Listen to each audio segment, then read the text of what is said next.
جاتا ہے کھیت میں اور اس سے پیداوار بڑھتی ہے، تو عورت کی جو ایک حیثیت ہے، نیچر نے جو اس کی ایک حیثیت متعین کی ہے، وہ بھی ایک نسل بڑھانے کا ذریعہ ہے، جس میں مرد کا جو اسپرم ہے وہ بطور بیج کے ہے اور جو اولاد ہے وہ ایک پیداوار کی طرح ہے۔ تو اللہ نے یہ یاد رکھیں، اس آیت کو نا بہت سارے غیر مسلموں نے عورت کے خلاف بہت نیگیٹیوٹی پھیلائی ہے کہ دیکھو اسلام عورت کی توہین کرتا ہے، اس کو کھیتی سے تعبیر کرتا ہے۔ تو کچھ لفظ کسی اور زبان میں جب وہ جاتے ہیں نا تو وہ توہین کا معنی دیتے ہیں۔ عربی میں جو حرث کا معنی ہے یہ تعظیم کے لیے ہے، توہین کے لیے نہیں ہے۔ اردو میں جو کھیتی کا معنی ہے وہ توہین کے لیے استعمال ہوتا ہے۔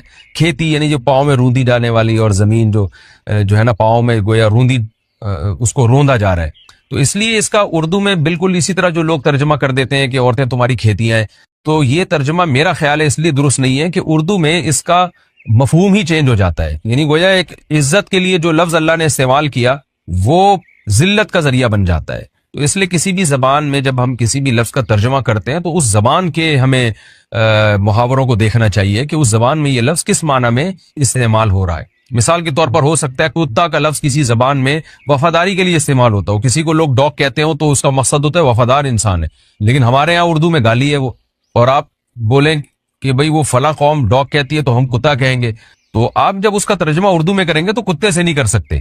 تو اسی طرح یہ عربی کا جو لفظ ہے اس میں بھی یہ چیز غور یعنی ملحوظ رہنی چاہیے۔ تو اس لیے اس کا ترجمہ کیا جائے گا تمہاری عورتیں تمہارے لیے پیداوار بڑھانے کا ذریعہ ہیں، نسل بڑھانے کا ذریعہ ہیں۔ فاتو حرثکم، تم اپنے اس نسل بڑھانے کے ذریعے کے پاس آؤ، انا شئتم، جیسے چاہو، وقدموا لانفسکم، اور اپنے نفسوں کے لیے آگے بھیجو، یعنی اولاد کی نیت سے آیا کرو زوجہ کے پاس اور آخرت کے لیے انتظام کرو، یعنی اولاد پیدا کر کے جو تاکہ دنیا اور آخرت میں تمہارے لیے، فیوچر میں تمہارے لیے کام آئے، دنیا بھی داخل ہے آخرت بھی داخل ہے۔ تو یہ آیت کا بھی ایک شان نزول ہے کہ صحابہ کرام تو چونکہ جو خواتین تھیں مکہ میں صدیوں سے وہ لوگ آباد تھے، ان کے سفر خاص طور پہ عورتوں کے سفر بہت ہی کم ہوا کرتے تھے۔ تو جب ہجرت ہوئی ہے اور جو ہے نا ہجرت کر کے بہت ساری صحابیات مدینہ آئی ہیں، تو مدینہ میں ان کے نکاح دوسری قوموں میں ہوئے، پھر انصار صحابہ سے بھی ہوئے۔ تو چونکہ تقویٰ تھا ان خواتین میں، للہیت تھی، تو بعض جگہ ایسے واقعات ہوئے کہ میاں بیوی کے جو آپس کا ریلیشن ہوتا ہے، ظاہر ہے وہ ہر قوم میں اور ہر جو ہے نا شخص کا مزاج دوسرے سے مختلف ہوتا ہے، تو بعض مردوں نے اس طرح سے اپنی زوجات کے ساتھ ہم بستری کی کہ ان خواتین کو پھر اشکال ہوا کہ پتہ نہیں اس طرح سے ہم بستری کرنا جائز بھی ہے یا نہیں ہے۔ تو انہوں نے نبی صلی اللہ علیہ وسلم سے یہ مسئلہ پوچھا کہ یا رسول اللہ، ہمارے شوہر ہمارے پاس اس طرح سے آتے ہیں تو کیا یہ جائز ہے یا نہیں؟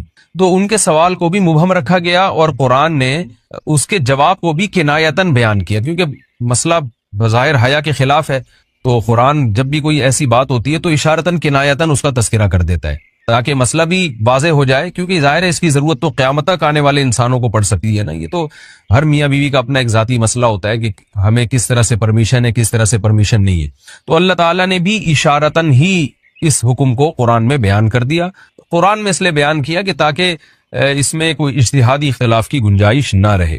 تو اللہ نے قرآن مجید میں بیان کیا، فرمایا نساؤکم حرث لکم، تمہاری جو ازواج ہیں، تمہاری جو بیویاں ہیں، وہ تمہارے لیے بمنزلہ کھیت ہیں۔ کھیت کا مطلب کیا ہوتا ہے؟ پیداوار بڑھانے کا ذریعہ۔ تو اس میں سب سے پہلا مسئلہ تو قرآن نے یہ بیان کر دیا کہ زوجہ سے جو ہمبستری ہے وہ صرف اسی راستے میں جائز ہے جس سے اولاد ہوتی ہے، کیونکہ عورت کو اللہ نے بنایا ہے نسل بڑھانے کے لیے۔ تو کوئی بھی ایسا ہمبستری کا طریقہ اختیار کرنا جو نسل بڑھانے کا ذریعہ نہ ہو، یعنی وہ نیچرل نہ ہو، تو وہ حرام ہے۔ تو اس میں اللہ نے یہ حکم دے دیا۔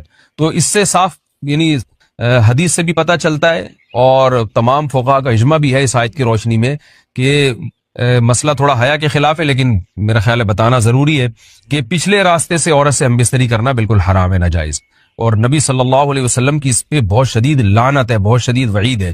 تو یہ بالکل اللیگل ہے اسلام میں کہ عورت کے پچھلے راستے سے اس سے ہمبستری کی جائے۔ جو لوگ لڑکوں سے بدفعلی کے عادی ہوتے ہیں ان کو یہ ایک چسکا لگ جاتا ہے، تو یہ حرام ہے، ناجائز ہے، کیونکہ اللہ نے بتا دیا کہ یہ تمہارے لیے وہ منزلہ کھیت کے ہیں۔ تو اس میں قرآن نے وہ جو سوال تھا نا اس کی طرف اشارتاً جواب دے دیا، اور آگے فرمایا فاتو حرثکم، تم اپنے کھیت کے پاس آؤ، یعنی پیداوار بڑھانے کا جو ذریعہ ہے اس جگہ کی طرف آؤ، انا شئتم، جیسے چاہو، یعنی باقی جس طرح سے تم چاہو زوجہ سے ہم بستری کر سکتے ہو، اس میں کوئی خاص طریقہ متعین نہیں ہے. میاں بیوی کا ایک دوسرے سے کوئی پردہ نہیں ہے. ہن لباس لکم وانتم لباس لہن، یہ دونوں ایک دوسرے کے لیے لباس ہیں. تو اس میں طریقہ کار کوئی بھی ہو سکتا ہے، کسی بھی طرح سے کرنا چاہو ایک دوسرے سے لطف اندوز ہو سکتے ہو. لیکن فاتو حرثکم، آنا موضع حرث میں ہے. حرث کا مطلب وہ اس جگہ کی طرف آنا ہے جہاں سے نسل بڑھتی ہے، کسی اور راستے کی طرف. اس سے صاف طور پر جو ہے نا وہ جو فاسق فاجر لوگوں کی جو برائی ہے، جو لڑکوں سے بدفعلی کے نتیجے میں پیدا ہوتی ہے، اس کا اللہ نے قلعہ کر دیا کہ اس کی اسلام میں بالکل اجازت نہیں ہے. باقی طریقہ کار کیا ہوگا یہ تمہارے اوپر